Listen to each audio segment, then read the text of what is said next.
You talked about in the article that the dysfunction with the Los Angeles Lakers started when Magic Johnson and Rob Pelinka were hired. Please explain. These two gentlemen came in with no front office experience. The task was to return the Lakers to greatness, and there was dramatic change that followed throughout. You would see, I would say their inexperience in their positions show itself in various ways. But in two key areas I wanted to touch on that they impacted the organization. I would say first, Rob, as Magic Johnson spoke about on this show last week, entered into the position with credibility issues. And according to people I've spoken to the organization, that only became more amplified during his time there.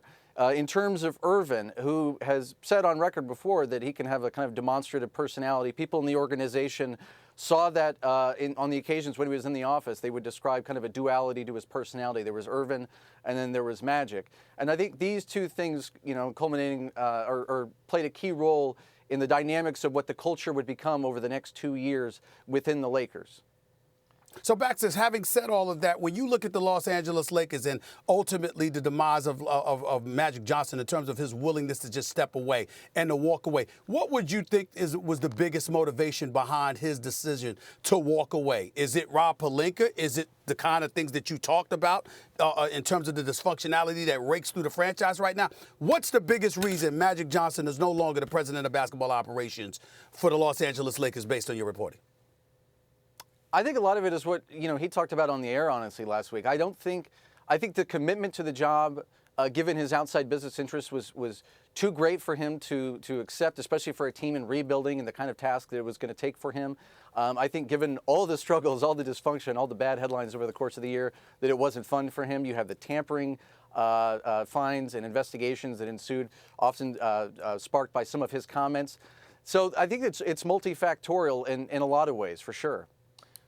Go ahead, Baxter, I'm sorry.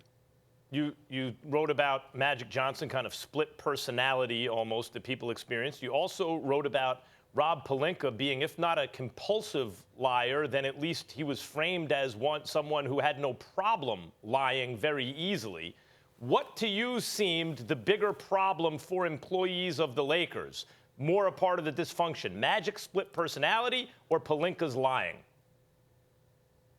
That's a very good question, because different people in the organization would describe in very harsh terms one or the other, but they were, in terms of how severe the impact was, they would both say that they made a huge impact. But I will say this, in terms of leading a team forward, team building, the flow of information is incredibly important. It's incredibly important to personnel hirings, to draft, free agency, trades.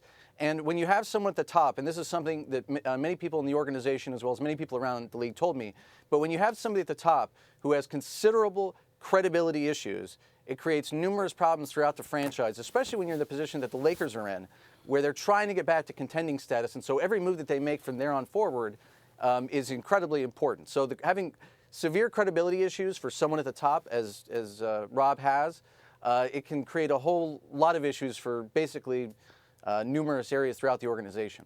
Baxter, how cooperative were the Lakers with you in with this article? The Lakers declined to interview requests through a spokesperson for Jeannie Buss, for Rob Pelinka, for Magic Johnson when he was employed by the Lakers, and then when he left, we also tried sought an interview request through his representative. He declined that as well. So I don't know. I guess that means they didn't agree to interviews, I should say, with the principal figures involved in this story. All right, Baxter, excellent work by you, insightful report. Thank you so much for joining us this morning here on First Take.